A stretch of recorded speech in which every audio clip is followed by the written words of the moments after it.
Welcome to the Determined Truth Podcast. Want the truth? You can't handle the truth. Where we aim to explore questions of truth, the scriptures, and what it means for the church today. Here are your hosts, Rob Dalrymple and Vinny Angelo. Hey everyone, welcome in. We are back to our regularly scheduled format of going through the New Testament in some kind of year. We're done with the book of Revelation, and we're going to be back picking up where we left off. So we finished 1 Corinthians back in 2022, I think. So 1922. Yeah, exactly. So yeah, the Red Sox had just won their last World Series in 1918, and so it's been a long 4-ish years. Anyway, I missed that when you used to be able to chant 1918 at these games to mess with Red Sox fans, and then they went and they became pretty good.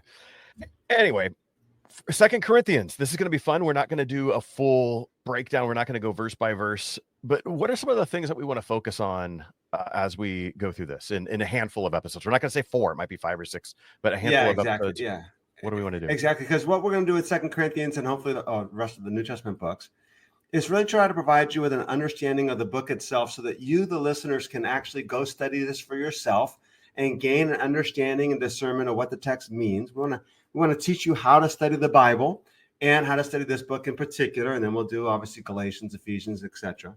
So we want to encourage you that while you're listening to these episodes, that you maybe spend one chapter a day for the next couple of weeks or more, reading through 2 Corinthians, and then go back through it a second time and a third time, however long it takes us to go through the book, so that you're familiar with the text.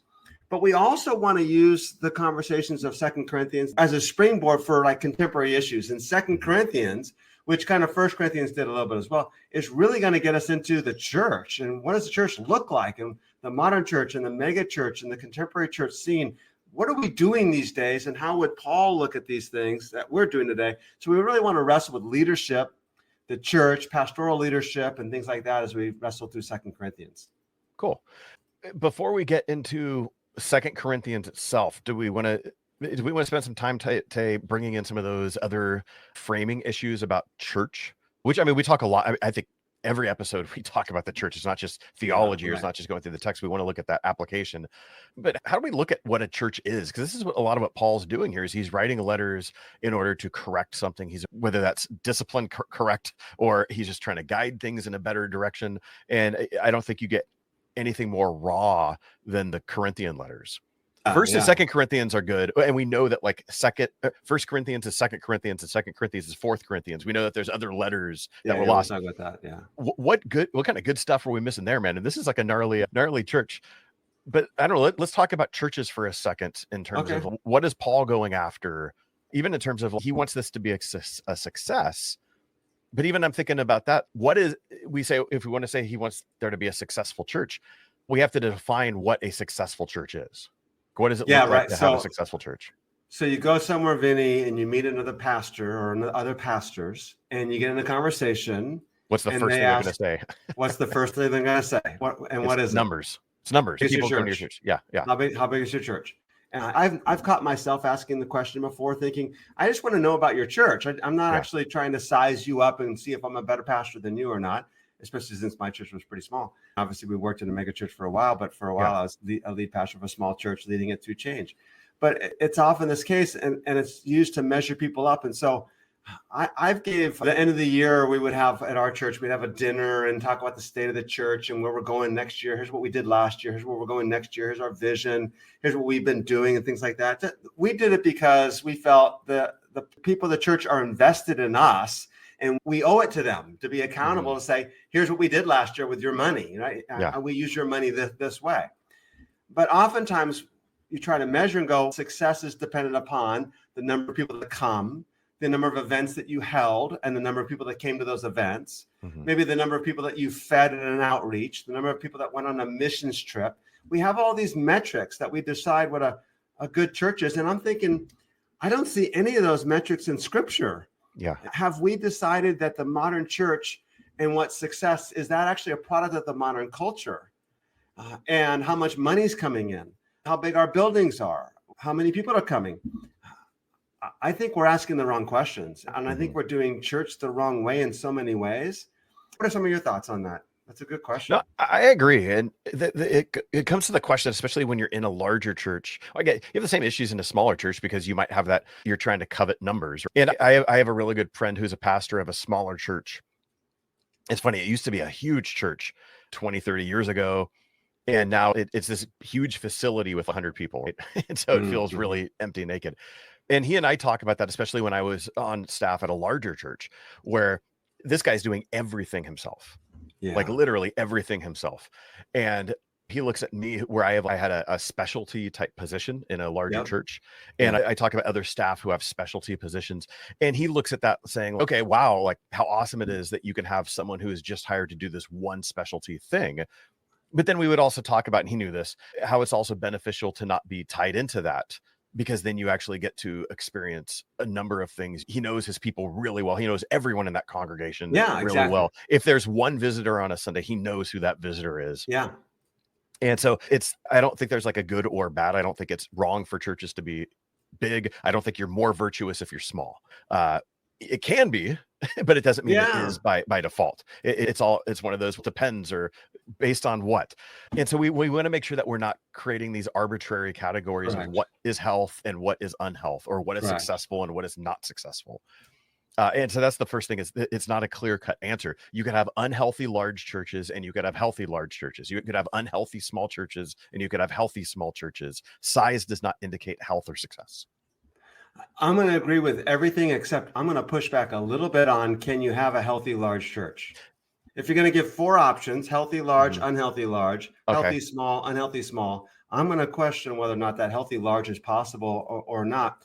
And the reason why I said, and I'm not saying that it's impossible, I'm simply saying I think it's more difficult. Question it. Yeah, because the question is, how did you get large? Did you have to compromise the gospel to get large? Now, again, and this, we're opening up a large can of worms here, but you can get large because you did these outreaches and attracted people in it that were hurting. You did a marriage thing, and there's all these people that came to it because they're struggling in their marriages. That's great. No problem at all. You could do this because you have this dynamic children's ministry, and children in the community are getting fed and nurtured, and you're teaching them the gospel. And that's great. And the parents just come as a side.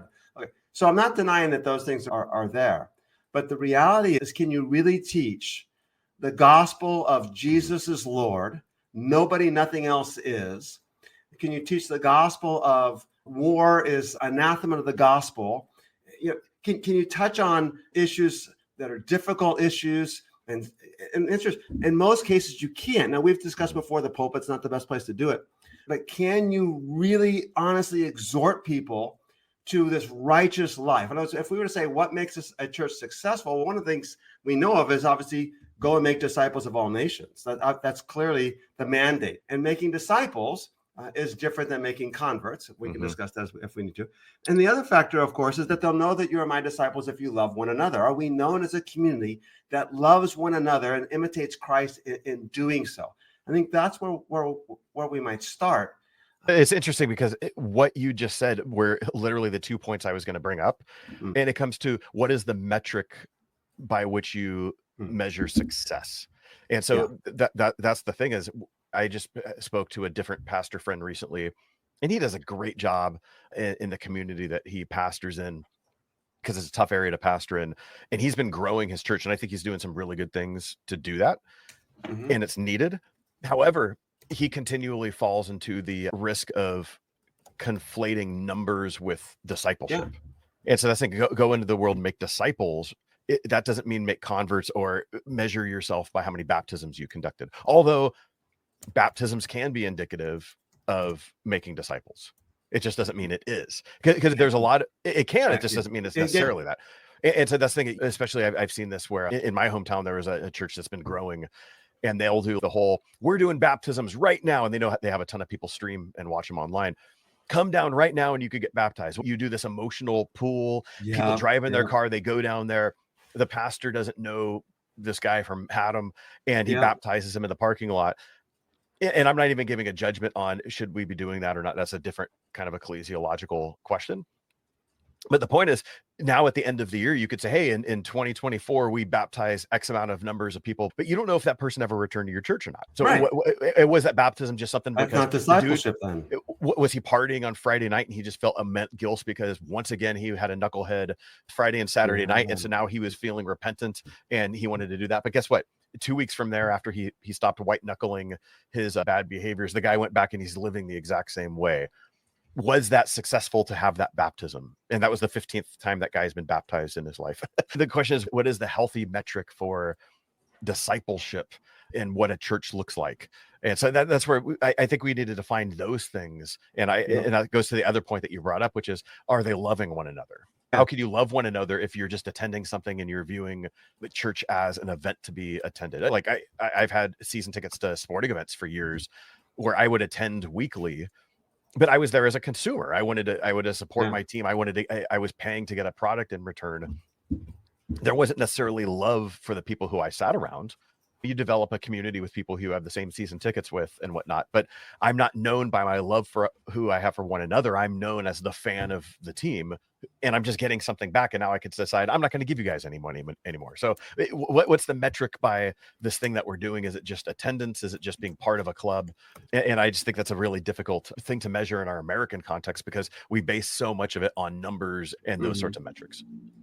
Yeah. Let me give a couple of thoughts here before we get into 2 Corinthians as well to add to that. And that is, first off, we're not saying that by the time we're done with this, we're going to have all the rules and all the questions answered. I strongly believe the biblical text is a text about wisdom. In other words, it's not about a bunch of facts. And here's the checklist of what makes a good church. This is the checklist of what makes a bad church. Don't do these. It's about wisdom. And we want answers. And it's so easy when we simply give all these answers. But that's actually the point. There aren't actual answers necessarily to all this. There's parameters from which we can have these conversations. I had a conversation just recently with some young men on politics in the church in the United States and whatever. And they're like, what's the answer? I'm like, I don't know what the answer is. But the answer is for us to act like Christ and sacrificially lay down our lives for the sake of our neighbors and our loved ones. The problem is that when you have these political conversations like we're doing in the live streams, and we say, oh, blessed are the poor. Oh, you must be advocating for the Democrats. Mm-hmm. So we talk about abortion. Oh, you must be advocating for Republicans. No, I'm actually advocating for neither one of these because I don't think either one of them has the market on the answers to these issues, whether it's immigration or war or whatever. So that's the first thing, is that we're not saying that we're sitting here judging that church is right, that church is wrong, this is good, that's bad, this is the way it should be, that's the way it shouldn't be. Aside from the fact that we're simply trying to give general provisions of what is and isn't there, and we're asking questions about that. The second thing is to go back to what you said earlier, and that is Karuna Kar, and we did a wonderful live stream with Karuna Kar and Gayatri, his wife. It's on the Determined Truth YouTube page. Pastor in India that I've known for a long time now and mentoring, and he's like, I need a new building. I'm renting a facility from Hindu landlords, and they want me out. I have to have my own building. And so I'm like, okay, cool. Let's see if we can make this work. So he starts talking about his plans. I'm like, how big are you going to build this? He says, maybe like 900. And so I said, why would you build a church that big? He's like, why not? I said, let me ask you a question. If you have 900 people coming, can you know them? Can you know everyone that attends? And he said, no. I said, the whole goal would be to build up your church. If it starts getting more than 200 where you can't know everybody, you're also building up leaders. Yep. And then you take some of those leaders and say, okay, hey, you guys go start a church over here now because it's too big for me to handle. So I think that's the mindset of what a healthy church looks like, is where the pastor actually knows people, because that's the whole point. Is our goal is to make disciples of all nations. And then one last thought, and that is, I work with a pastor that I've worked with for a number of years, and he recently decided to plant a church there. And the reality is that you can plant a church and do things to attract large numbers of people, bring in the revenue to survive, and be successful. But he realized that to do that, he's going to have to compromise what he believes the gospel is, and discipleship, and all these things about knowing people and building and pouring into marriages and watering down his message. And he's struggling to do church the right way. The temptation is always to do it this way and attract more people, or to not say this and attract more people, or not lose people. And it's very difficult. And I think that's where pastors really struggle in many ways, is that if I say these things, I'm going to lose people, but I need to say these things because this is the gospel and the kingdom. How do I do this? And I think I personally question whether the mega churches have gone too far and or not gone far enough on some things and gone too far on other things. So we'll look at that as we proceed. Hey everyone, we want to thank you for joining us on today's podcast. And we want to remind you that everything we provide at Determined Truth is free of charge. And this even includes all of the teaching that Rob does on a weekly basis to pastors in India and around the world. We don't have any supporters that get special behind the scenes access. But we can only do this with the generous support that comes from those of you who can afford to give. So if you would prayerfully consider supporting us with anything from $5 a month or more, we will continue to work hard to challenge the church to be the church. To give, go to determinedtruth.com and click on the Give tab, or follow the link in the show notes. Just to take that as a quick aside, because this kind of touches on what we talked about in last week's episode, where we talked I think it was the very end of the episode, and it was the conversation about being on a staff, being on a pastoral staff and not having the freedom to maybe explore certain theological topics and whatnot, because it goes against where your church might be at. So you fear for your job. We don't have to spend a lot of time on this, but I think it's worth parsing out, especially for the average. Most folks who are listening to this have probably never been on a church staff. So you never see the man behind the curtain. And so you don't know how the sausage is made. And so you don't know, I don't want to call the politics of it, but there is there's a lot of politics there. Let's just call it what it is. Yeah. How do I ask this? As someone who has been a pastor on a church staff and someone who has felt stifled to be able to talk on things, on certain subjects, because, okay, if I talk on this, I might be affected here, or maybe you've seen other pastors who refuse to talk on stuff because it will affect the paycheck. When is it, going back to wisdom, when is it wise for a pastor to not speak on a topic because your congregation's not ready for it yet? Or maybe I need to roll it out with baby steps because I need to love my people. And the worst thing I could do is just pull the rug out from underneath someone and not give them somewhere to land. And that, I would say, that's a way of loving them. What is the difference between that and just saying, okay, I can't speak on this because same thing, I'm going to get pushback and it's just not worth it to get pushback on this. And so there's two different maybe motives or things happening when you're coming up against resistance. What's your school of thought or your wisdom that you use in navigating something like that? Well, there's fuzzy boundaries. There's not a black and white, a clear line of demarcation. So first off, I'd say if an issue is relevant and pertinent to the world today, like something just happened, you need to address it. You need to address the issue for the church to say, how do we approach this issue? Now, obviously, if something just happened or it's been happening recently, a racial riot or a war in Israel and Gaza or something of that nature, you need to address the issue and provide a framework for a conversation for how we go about answering the questions. In other words, don't give them the answers, but here's how we go about finding the answers. Here's how we go about having conversations at the dinner table or at Thanksgiving meals with relatives or at the school or at the office place. And it's Christ-like, it's submission, it's humility, it's being a peacemaker. And one of the rules of being a peacemaker is to listen in order to learn. Your question actually brings up for me, and I've written on this before in blogs, and that is, I think the way we do church today actually inhibits us being able to do this. Now, one of the things that you said actually was really wise. There are some times where you have to have these conversations slowly over the course of time and baby steps. That's part of it. But I think the way we do church today inhibits this happening. For example, and most notably, that our primary mode of teaching that most people come to is the sermon that lasts 25 to 50 minutes. It's not participatory. It's a lecture.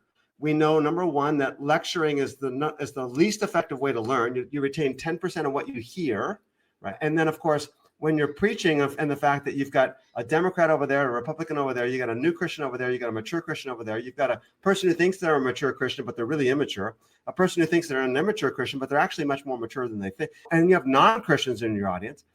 And what you say is going to be heard by one person differently than somebody else. So I'm preaching to that one person who I know is cheating on his wife, and he doesn't know that I'm cheating on his. I'm not preaching that directly, by the way, but I'm speaking to that kind of an issue where it's suspected. And yet that one person who's insecure in their faith is taking that exhortation too strongly themselves and going, oh man, see, I'm a bad Christian.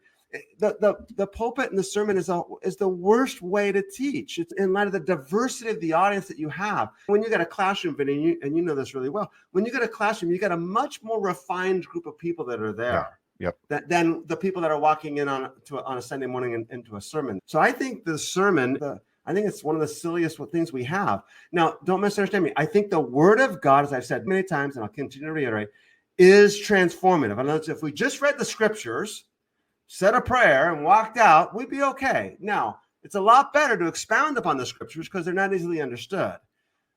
obviously we got to be careful with that. What we need to have is an environment where there's interaction, where there's questions and answers, where there's discussion. I've had lunch with somebody like 2 weeks after a sermon, and they're like, you said this. And I'm like, oh, that is not at all what I meant. But that's what they thought I said. If you thought I said that, then how many other people thought I said that? And then I also thought, and how many other sermons did I say something where somebody hurt me the wrong way? And so when that question's asked, are you saying this in a community environment there? I think that leads to learning, and that leads to fostering and understanding. And that's where discipleship can happen. And then I can also go, oh, I see how this person's reacting to that. I can, hey, let's get coffee tomorrow. There's just so much better ways of doing it than in a sermon. That's the problem, is our churches are structured in such a way that it doesn't allow for a prophetic voice. I don't know what you think about that. So any thoughts you might have on that? No, I would agree largely with that. If you're listening to this struggling, one of the things that you want to make sure you're asking yourself, struggling with the sense of, why is Rob critiquing church? How dare he? This is the way church is done. This is also something that you need to look at and say, okay, based on what tradition? And this is the way that church is done. But even in your church, if you're going to a non-denominational church or something like that, this is something that might be the liturgy of the late 20th century. But is this how Christians 100 years before that in America would do church? Is this how Christians now in Ethiopia would do church? Is this how Christians 500 years ago in Brazil would do church? You have to ask yourself, am I using my modern context as the standard for the way church ought to be, and then making everything have to correspond to that? Or are you saying, is this the way the first Christians actually did things? That's right. So let me make two comments on that, which is excellent.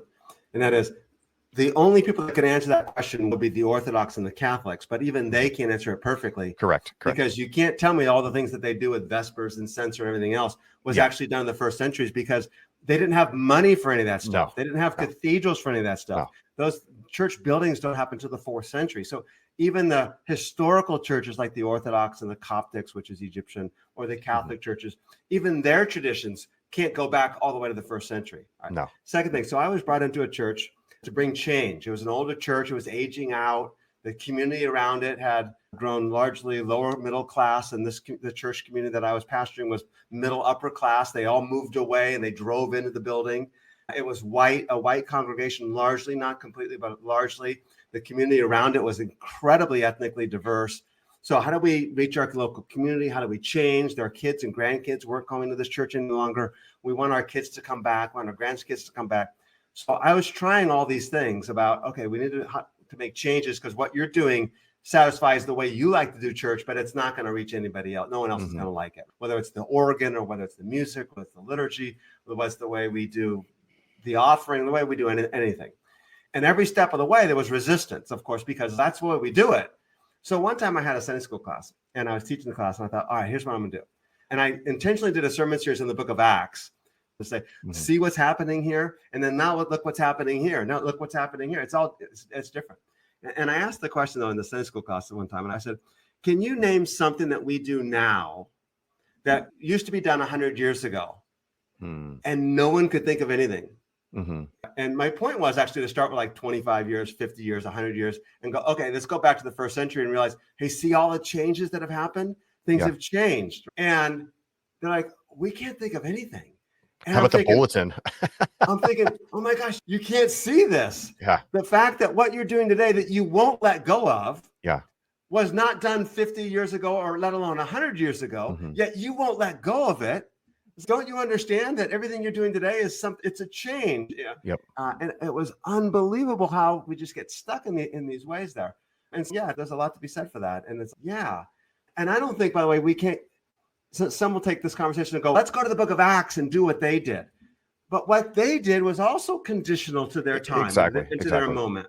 And what they were doing in Acts 2 is not what they were doing in the churches in Galatia or the churches in Thessalonica. And so is there a way that church ought to be done? I think there are elements that ought to be done. And I would actually, and I preach this from my pulpit, I would say, well, communion is something that ought to be done. Obviously, the scriptures ought to be done. And I preached that in a church that we did communion once a month. And I'm like, no, the purpose for meeting on Sunday is to remember the resurrection of Jesus. And we do that through communion. We should be doing communion every single week. But I never pushed it as an agenda because I was trying to make so many other changes. Yeah, That yeah. it's like it's just adding one to the pile here. But yeah, I think there's a lot to be said there, and I don't know that anyone has it perfect. The home church movement has a lot to be said for it, but one of the problems with the home church movement is, how do you get qualified leaders to really Exactly. lead? And because you can only fit so many people in a living room. Yep. And so you get to be beyond 30. Now, what do? We got beyond 30 in 6 months, but I haven't raised somebody else up to take over another group. And and we all know people gather around a charismatic leader. I'm not sure what the answer is. I think I know some things that aren't the answer. I know some things that are the answer, but I don't think there is an answer to all of the questions. Which is good too, though, because sometimes we need to define something by what it's not. And so it's helpful it's not just being negative, but it's saying, no, we're not this thing. And this is not what it's supposed to be. And that's a helpful way of, I don't know, just figuring things out. Even like when you're putting a puzzle together, you put all the puzzle pieces and you're like, okay, we know these pieces don't belong in this quadrant. That's one way of figuring out what the picture's supposed to look like. Yeah. And you know what? Let me add something else to that also, Vinny, here. And I know that we didn't plan on having this conversation, but I think it's good. One of the things that we need to realize is how much of the things that we do in church today is actually something that's a product of our modern culture. And one of the examples, because you mentioned going to a sporting event and being entertained as a consumer, that's what many of our churches are. We're consumers. We're not participants. And there needs to be this sense where we are participating because we are members of the body of Christ together, and we pray together, we worship together. But most people, they just watch the band on stage perform, they listen to the preacher speak, and they absorb that. Maybe they participate by giving some money in an offering plate. But actually, here's something interesting on that. Many people give online today. They set up recurring giving online. And I had a pastor friend of mine, whom you might know, who said to me, when you do that, you deprive me of the opportunity to worship. My putting money in the basket as it comes by is an opportunity to worship. There's something to be said for that. At the same time, you pass the basket in front of a non-believer. What are we doing? We're in it for the money. Some churches put baskets in the back. And as you walk in, you can put your money in the basket. I'm not sure what the answer to that is, but I do think that we need to think about how much we do today in church is actually the result of our consumeristic modern culture and doesn't actually reflect what genuine worship and well, and think about it too. Even when people, oftentimes when they cite why they leave a church or where they're contemplating why leaving a church, and what is the phrase they always said? They say, I'm not being fed. Yeah, I'm not getting anything out of it. I didn't get anything out of it. And that's something like a baby bird says, Mama bird's not here to vomit chewed up worm into my mouth anymore, so I have to leave. It's a consumeristic comment. I had someone say that to me one time, and I said, well, maybe you weren't here to be fed today. Maybe you were here to feed somebody else. Maybe somebody else needed you today. And that's the thing, you hear people, I would come across that. I've come across so many people who are brilliant autodidacts. They're these self-learned people who they read all the theology books. They could wax eloquently about all these topics. They're those people who it's like, man, I went to seminary and you didn't go into debt and you seem to know everything I know. But they're the person who they don't really hang out in classes and they're not teaching classes. They're just there, and they might bounce between a few different churches and they're not really committed to anyone. And you ask, it's like, hey, how come you're not involved in this? How come you're not involved in this class, or why aren't you teaching or whatever? And you get the comment, or in this outreach or whatever else, or this outreach. And it's usually some sort of comment. If I do that, they'll slow me down, like, because they're on this pursuit of learning, and because they're just learning all this stuff, they're progressing. And it's like, yeah, maybe it will slow them down, but maybe by locking arms with them, it will help speed them up. And it's that kind of mindset where it's, I'm not being able to train for the Olympics at the level I need to do if I train with these people lesser than me. It's but you're going to make them better by being around them. Do you know the story of Henry Nouwen? Oh, which story? Henry Nouwen, at the end of his life, I don't remember the details. Maybe I could look this up and tell it better next week, but a brilliant theologian, a brilliant scholar. If I'm not mistaken, I think he taught at Harvard. And at the end of his life, he stepped away from academics, stepped away from writing, stepped away from teaching, stepped away from being a professor to help a severely disabled person. And he would spend 3 hours a day just helping that person get out of bed, bathe, change their clothes, and eat. And someone asked for an interview with him and said, why do you do this? Why are you wasting your time? And his answer was, you don't understand. I get so much more out of this relationship than I ever give. I'm being blessed way more. It's one of those, the train's only moving as fast as the slowest car. Yeah. And is it not important sometimes to get off and go, hey, we can't leave those people by the roadside there. We need to bring them on. We have to stop this train and bring more people on. Wow. Yeah, I think we're missing it. I just think we're really missing it. Let me add another thing here too. One of the ways that we need to answer this question is by understanding the nature of the gospel and the kingdom. As you and I are recording this in the month of July and August of 2024, I've been doing a series on Thursday nights that will be up on the YouTube channel, and it won't have the date necessarily with it, on the gospel and the kingdom, to say, all right, we're trying to have these conversations about abortion, immigration, race, politics. It's a heavily contested political season here in the United States as Biden's dropped out and Kamala Harris is, running against Donald Trump. That's the season that we're in. So how do we address these topics in the church today? And the problem with that is that if we address abortion, and I wrote a blog about this just recently, so you can look in the July of 2024 Determined Truth blog post archives there.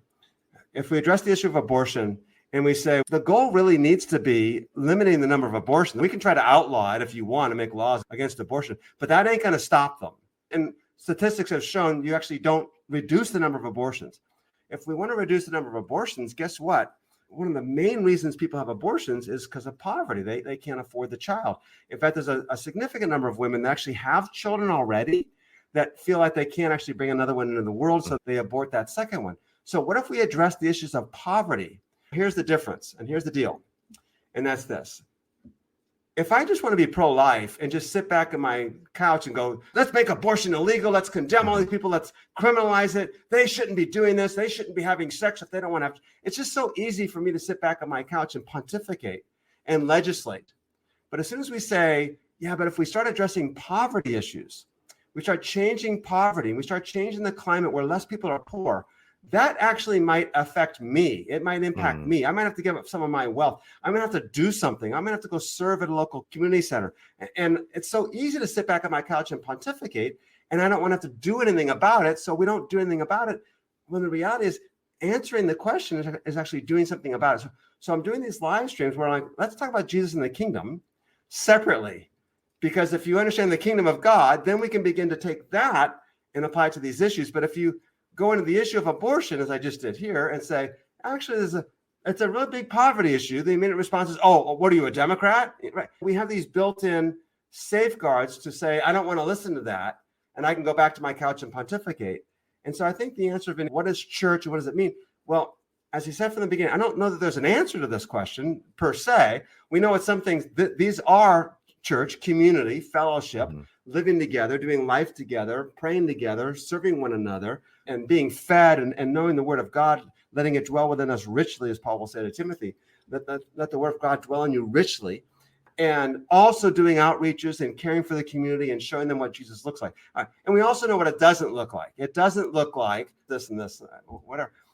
But I think the best way to answer that question is to simply say, what does the kingdom of God look like?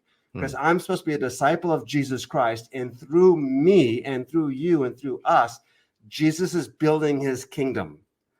So what am I supposed to do? I don't just sit back and go, okay, Jesus, build your kingdom through me. No, I want you to get up and get active, and I'll do the work through you. But we need to know what that means.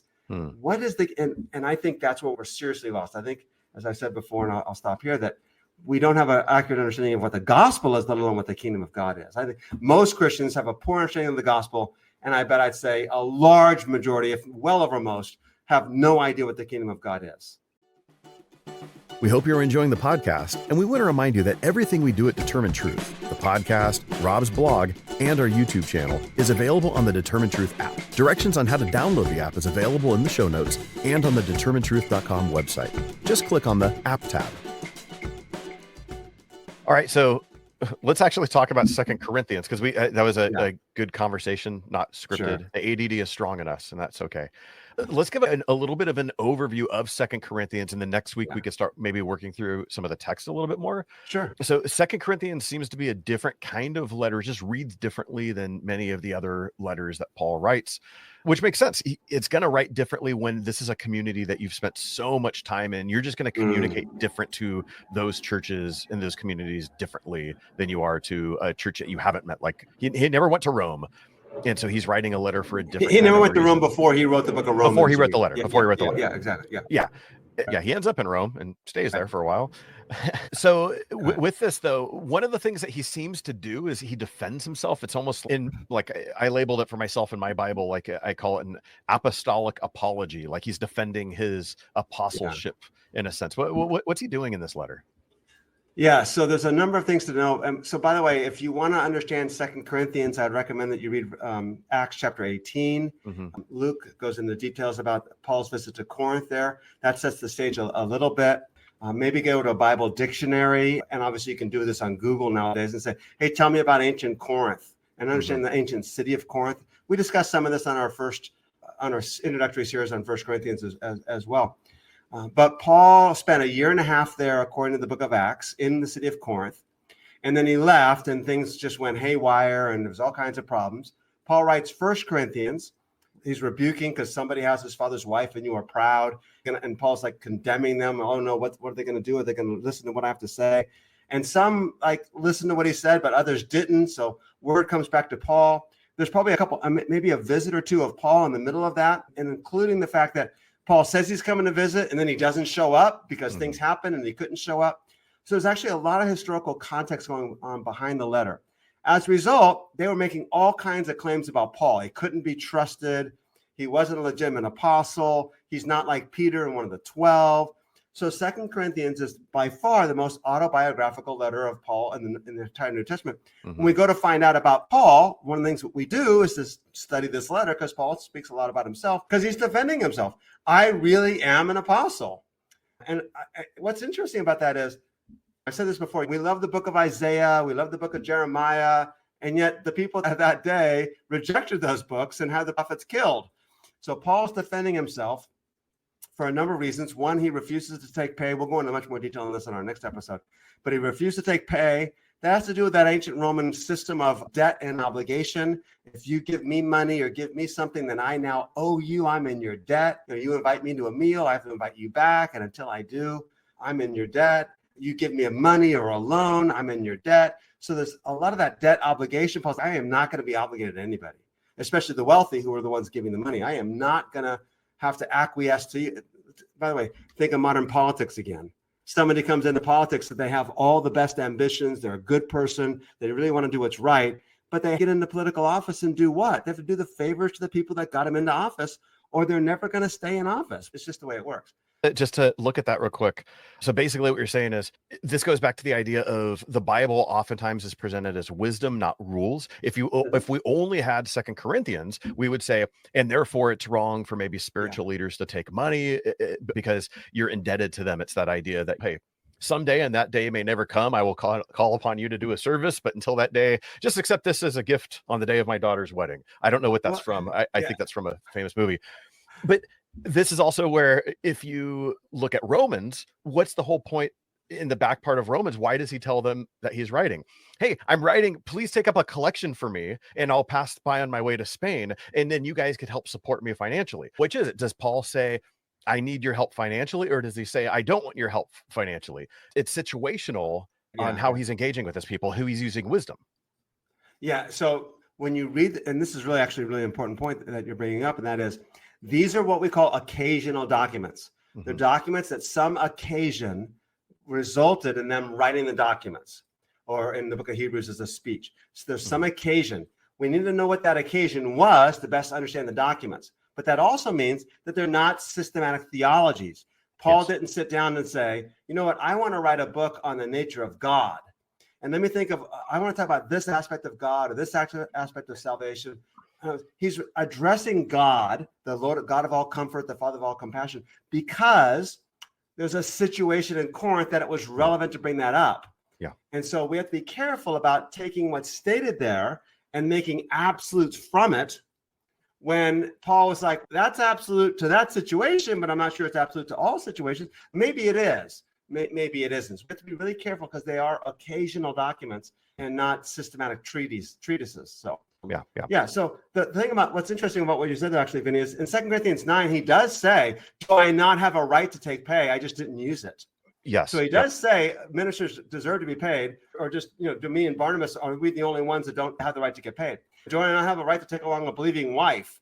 which is interesting in terms of Yes. the theology of priests not marrying. But nonetheless, what happened when he refused to take pay was Paul now had to go work as a manual laborer because that's the only way he knew how to make money. And that was shameful. And in that world, for the wealthy and elite, working as a day laborer, working with your hands was shameful. And the answer is, well, who's the leader of your church? Who's the leader of your community? Oh, we follow the esteemed rabbi so-and-so. We follow the esteemed philosopher so. And the answer is, oh, we follow Paul. Well, tell me about him. Oh, you find him in that shop over there. What? Yeah. He's the guy that made your shoes the other day. That became problematic for the wealthy and the elite. The commoners didn't mind because Paul's one of them. But for the wealthy and the elite, especially those who are funding the enterprise, let's be honest, that's always an issue. It became a problem for Paul and for the church in Corinth. And so Paul's simply saying, hey, listen, as we discussed in 1 Corinthians, this is the gospel.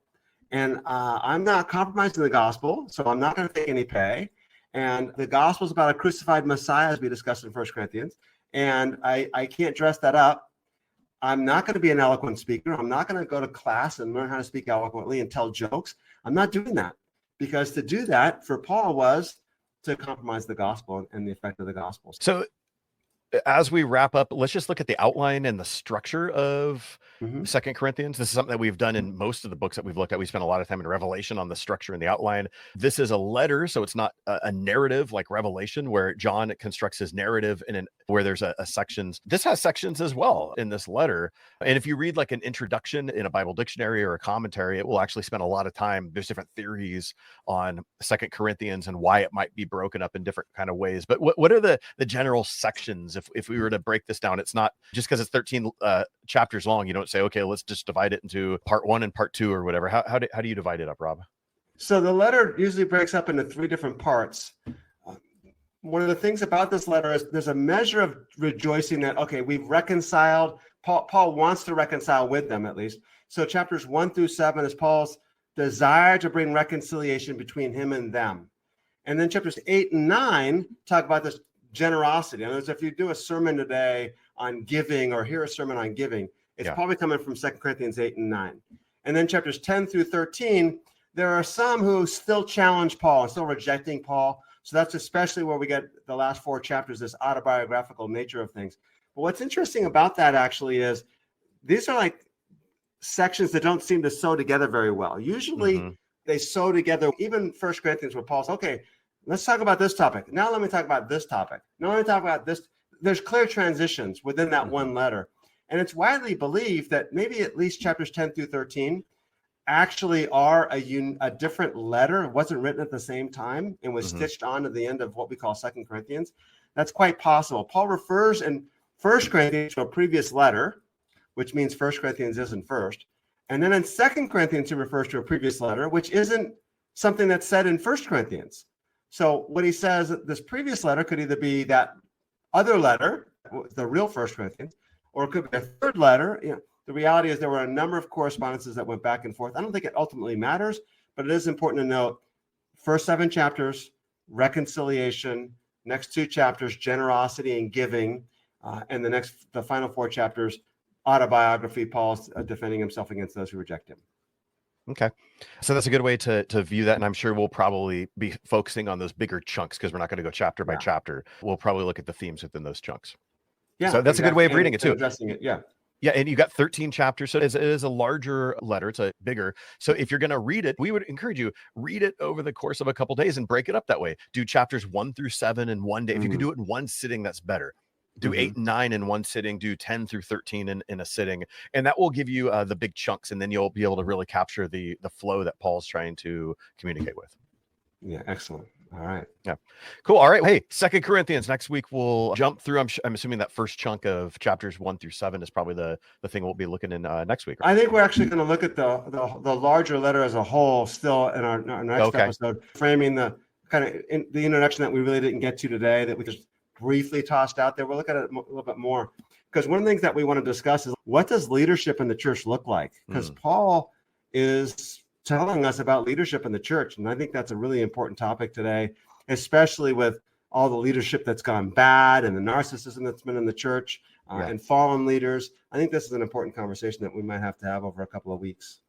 Yeah, that would be really good. And we definitely have a lot of resources. The beautiful thing is over the last 10 years, 5 years especially, but I feel like there's been so many amazing resources for this topic of issues within the church that have been written by trusted, faithful leaders that are giving helpful critique. And we go back to one of the first episodes you and I did together when I jumped on the podcast in 2021 was interviewing Scott McKnight and Laura Barringer on a church called Tove. And there's so many other books that we could reference that I know have been very helpful to me in my own journey. So we could talk about a lot of this stuff for the next couple of weeks. So cool, everyone. Hope you're enjoying this. And if you're an ADD person, you're excited always to move on to the next things. Hey, we're in this and we'll be here for a few weeks. And so we'll catch you guys next week as we continue through. As an ADD person, everything's the next thing. I agree with that. I have next things like every 5 minutes. All the time. Sooner. It's beautiful. Everything's always something new every couple of weeks. Exactly. I can watch a movie for the first time all over again. Exactly. All right, everyone. Catch you guys next time. I want to thank you for joining us on today's podcast, and we would love for you to share the work of Determined Truth with others. Please follow this podcast and give a review on iTunes, Spotify, or wherever you get your podcasts. Your review will go a long way towards helping others find this podcast. Then share it with others so that we can get the word of the gospel of the kingdom to more people.